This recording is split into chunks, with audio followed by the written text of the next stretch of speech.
तो मुसलमान अपने ईमान के तकाजे पर रहे, चाहे उसके पास दौलत आ जाए, चाहे इल्म आ जाए, चाहे कुछ। इस जमाने में मैं दौलतमंदों को देखता हूं तो सुलह कुल्ली सबके सब मिलते हैं। शायद पूरे हिंदुस्तान के दौलत वाले मुसलमानों में 4-5 ही ऐसे मिल सकें जो सुलह कुल्ली नहीं, टनाटन सुन्नी। इसी तरह जिनको इल्म मिला है, तो अब मैं पूछता हूं तुम्हारे यहाँ कौन कौन आलिम हैं, उनका तरीका क्या है और वो किस तरीके से कौम को चलाते हैं, तो मुझे बड़ी ज्यादा मायूसी होती है। रसूल अकरम सल्लल्लाहु अलैहि वसल्लम की हदीसें याद आने लगती हैं। क्या मौलाना लोग इस जमाने में पैसे पर बिकने लगे, जुबान और लहजे उनके बदल जाते हैं पैसा देखकर। दावतों पर ऐसे टूटते हैं जैसे कि कौवा किसी मुर्दार को देखे तो टप टप गिरे और उसकी बोटियां लेकर चला जाए। ये भी नहीं देखते कि इसके नताइज क्या होंगे। बस ये है आज का काम चला लो, फिर तौबा का तो बहुत वक्त है, तौबा का बहुत वक्त है। यही चलता जाता है कि तौबा का बहुत वक्त है, और ऐसे वक्त में मलकुल मौत आते हैं कि तौबा का वक्त ही नहीं मिलता। समझ गया? तो मुझे ऐसे उलमा पर बहुत चिढ़, ऐसे ही बहुत से पीर मिलते हैं। इसलिए हमने अपने मशाइख से जो सीखा वो यही सीखा कि कोई भी मिले तो आला हजरत के नाम से उसको परख दो, बस उसी पर तुम्हें हक और बातिल की शनाख्त हो जाएगी। इस जमाने में बहुत से मौलवी ऐसे पैदा हो गई। भाई आला हजरत के जमाने का जो माहौल था, उस माहौल में वो बात चल सकती थी। अब का माहौल तो बदल गया है। चलिए, आला हजरत की वो अपनी राय थी, कोई जरूरी है कि उनकी राय से हम भी इत्तेफाक करें? आला हजरत ने यही समझा, मगर हमने ये समझा। या अल्लाह, आला हजरत के बारे में कोई भी इस बात का सबूत दे दे कि आला हजरत ने अपनी ख्वाहिश से कोई रास्ता तय किया है, बल्कि वो जो कुछ तय करते थे किताबुल्लाह और सुन्नत रसूलुल्लाह की रोशनी में तय किया। उन्होंने कभी इस बात की रियायत न रखी।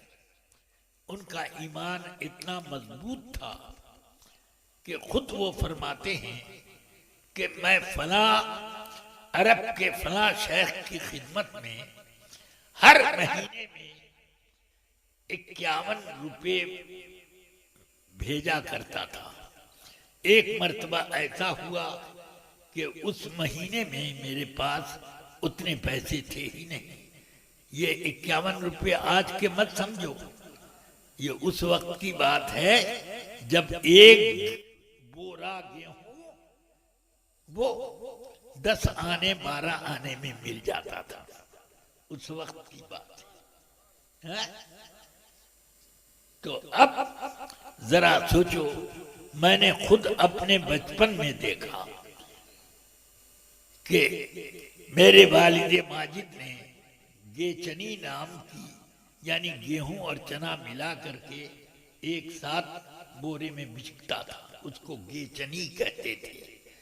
तो 2.5 रुपए बोरे के हिसाब से रुपए बोरे के हिसाब से उन्होंने वो लिया।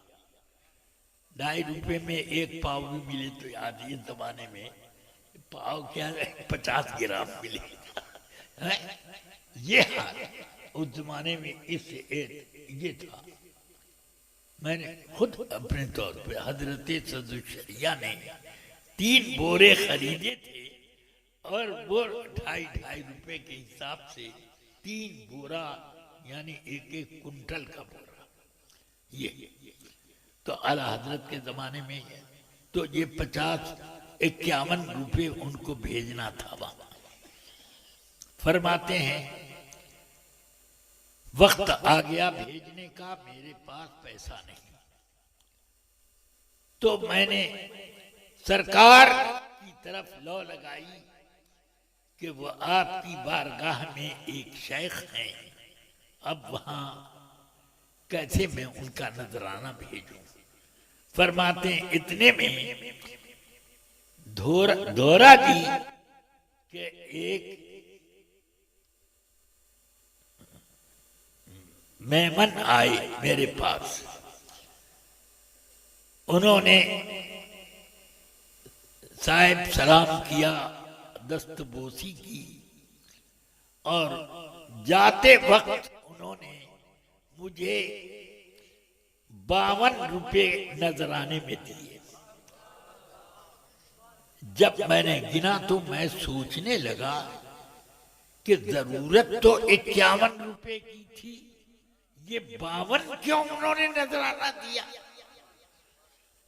तो खट ख्याल आया कि 1 रुपया मनी ऑर्डर का खर्चा, सुभान अल्लाह, ये 1 रुपया मनी ऑर्डर करने का ये अलग से सरकार ने भेजा। तो उन हजरत हालांकि आला हजरत रज़ी अल्लाह ताला अन्हु खुद बहुत बड़े जमींदार थे, मगर जमींदार के ऊपर भी कभी कभी कैश के मामले में मुश्किलात आ जाती हैं। माल और जमीन तो बहुत है मगर पैसे नहीं हैं, तो ऐसा होता है। तो आला हजरत रज़ी अल्लाह ताला अन्हु खुद ये जिक्र कर रहे हैं कि हमको सरकार दिया करते हैं और तब हम ये काम करते हैं।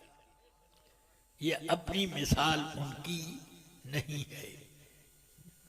ला रब्बिल अर्श जिसको जो मिला उनसे मिला, बढ़ती है कौनैन में नेमत रसूलुल्लाह। कितने मौलाना लोग चिल्ला रहे हैं इत्तेहाद करो, इत्तेहाद करो, इत्तेहाद करो। मुसलमानों की ताकत इत्तेहाद न होने की वजह से बिखर गई। मैंने कहा कि बेशक ये इख्तिलाफ की वजह से हमारी ताकत मुंतशिर हो गई, मगर इत्तेहाद करने में हमें क्यों पीसा जा रहा है। जिन्होंने इख्तिलाफ किया वो आए, हम तो सरकार के जमाने से उसी तरीके पर आ रहे। अब जिन्होंने नया तरीका निकाला उनको ना आना है तब इत्तेहाद हो, न ये कि हम अपना असल तरीका जो हमें मिल रहा है इस्लाम की बारगाह से, उस तरीके को छोड़कर गैर मुस्लिमों के तरीके पर इत्तेहाद करें। ला इलाहा इल्लल्लाह। इसलिए रफीकान मिल्लत अजीजान गिरामी, आप अपनी तमाम कुव्वतों का, चाहे वो जिस्मानी कुव्वतें हों, रूहानी कुव्वतें हों, माल औलाद की कुव्वतें हों और दोस्त अहबाब की कुव्वतें हैं, सब कुव्वतों को उसी अंदाज में अपनाओ। ये नहीं कि अपने लिए उनको नुकसानदेह बनाओ। उस पैसे पर 1000 बार लानत जो आदमी को गलत रवी पर ले जाए। इसीलिए सरकार दुआ फरमाते थे, अल्लाहुम्मा इन्नी अऊज़ु बिका मिन इल्मिन ला यनफ़अ व दुआइन ला युस्मा व क़ल्बिन ला यख़शा व नफ्सिन ला तशबा व मिन हाउलाइल अरबा। ए अल्लाह, मुझे तू पनाह में रख इन 4 चीजों से, उस इल्म से जो नफा ना दे, गलत आदमी को गलत रास्ते पर ले जाए, और उस दुआ से जो कबूल होने के बजाय रद्द हो जाए, उस दुआ से भी मुझे बचाना, और मुझे बचा उस दिल से जिस दिल में अल्लाह का खौफ और उसका इखलास न हो, और मुझे ऐसे नफ्स से बचा जो नफ्स बहुत कुछ पाने के बाद भी आसूदा ना हो और हिर्स और लालच बढ़ता ही जाए। 1000 के लिए तड़पते रहे, जब 1000 आ गया तो 2000 के लिए, 2000 आ गया तो अब लाख के लिए तड़पने लगे, लाख आ गया तो 2 लाख 5 लाख क्यों नहीं बना, ये भी हो गया तो अब करोड़ा कब बने, कैसे बने, लालच करते करते। तो ये कैसे होगा कि अगर ये इस लालच में रहोगे तो अल्लाह तबारक व तआला की बारगाह में कब खर्च करोगे और कब कुर्बे इलाही हासिल